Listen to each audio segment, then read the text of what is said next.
Hey there and welcome. That little jam that I started this video with was not for you to learn what I played, but how I played it. This video is about guitar control, and I'm going to give you a close-up and I'm going to show you a few techniques that will really help you as you're starting out. All right, let's take a look. Okay, so you don't need a million notes for a solo to sound good. You know, you just need really good guitar control. I'm going to show you a couple of techniques here I think are going to be very helpful. The first thing is using vibrato. Okay, that just simply means shaking the string and giving it a little texture as you're waiting for the next note. Okay, it's kind of a little rest, and you know, say you put it in context and you're, yeah, you don't have to go, you know, sound like an arrow hitting a tree, but what you want to do is you want to go,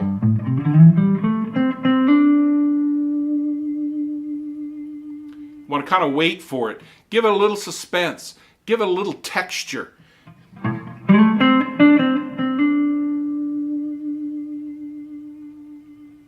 Okay, nice gentle touch. Another good technique here is bending the string. Now, bends are, there's a whole science with bending. I'm going to show you just basic bend.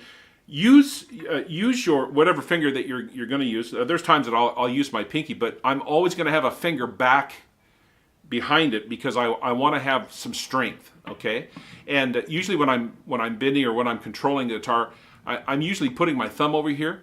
It kind of gives me a good grip so I can hold the neck tightly and then give that control that's needed to stretch the string up. Now, bends can be as simple as like a little quarter bend.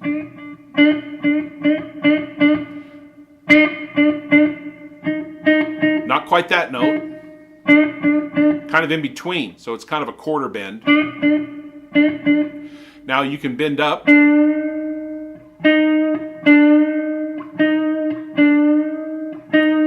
Or you can bend up a whole, that's a half bend, or a whole bend.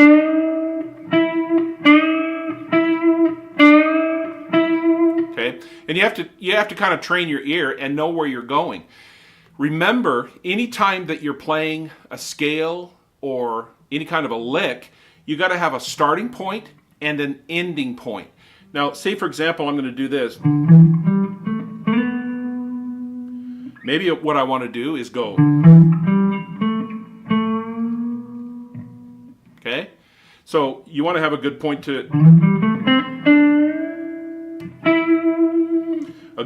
to stretch to. You don't want to just stretch just because, you know, because that's what you're supposed to do.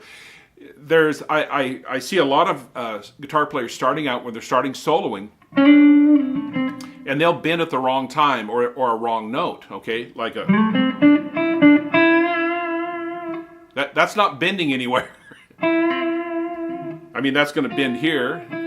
There might be some. I mean, you know, I could work that into something, I'm sure. But the thing is that you want to bend usually on a pentatonic, and this is not always the case. But any of the extensions here, like the root bass here, most of those notes really wouldn't be bent. I mean, you obviously you can, but when you're starting out, just focus on these notes, like.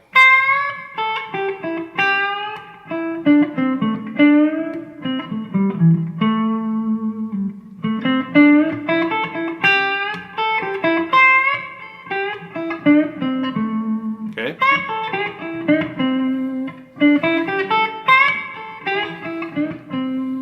Those notes are good to bend. And learn to control the bend and learn to feel the string, and then listen till you get to the right pitch. You know, they're like some of the techniques of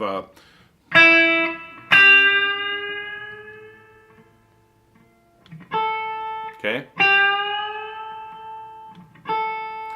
I don't have a lot of overdrive on that. In fact, let me share this with you. When you are practicing these bends, try not to use distortion, okay? Have a good, clean sound, as clean as you can get, because you want to hear it and you want to feel it. Don't use a lot of distortion. Don't rely on the fuzz tone to try to fuzz up what you're playing. In fact, maybe even try these on an acoustic guitar, so you have no effects whatsoever. It'll be very helpful. Okay, real quick, there is hammer-ons and pull-offs. Another good technique here. Here on the A minor pentatonic again. Here on the G string.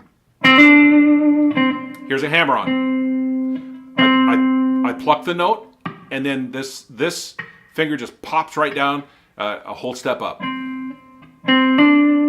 Okay. Now, if I do a hammer-on, well, I can do a pull-off. What I'm doing on a pull-off is I'm taking this finger, slightly bending it, taking it down, and then I'm just releasing it. There's a pull-off. So hammer-on. Okay, so now you have... And these are really good little techniques to use when you're practicing your scales or your pentatonics or whatever you're doing, and change it up a little bit. Okay, the last thing I'm going to share with you is a slide. Okay, now I'm going to show you. I'm still in the this A minor pentatonic. I'm going to go down here. This is another scale. This is the fifth position of the pentatonic.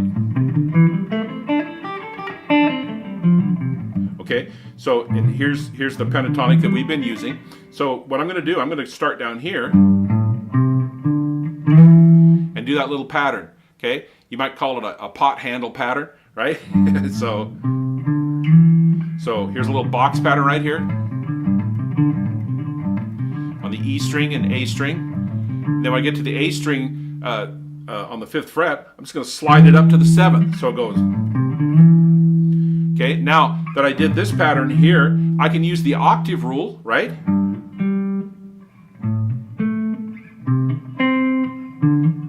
Okay, I can use this octave rule, and I can do the same pattern. So I go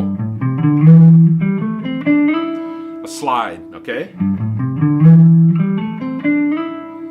Sometimes you want to slide into the note. Now, let me show you this pattern all the way up here. So now that I'm at the B string, I have to, because it's a 3rd and not a 4th, I have to go down a fret, okay? So I go from here. So let me do the whole thing.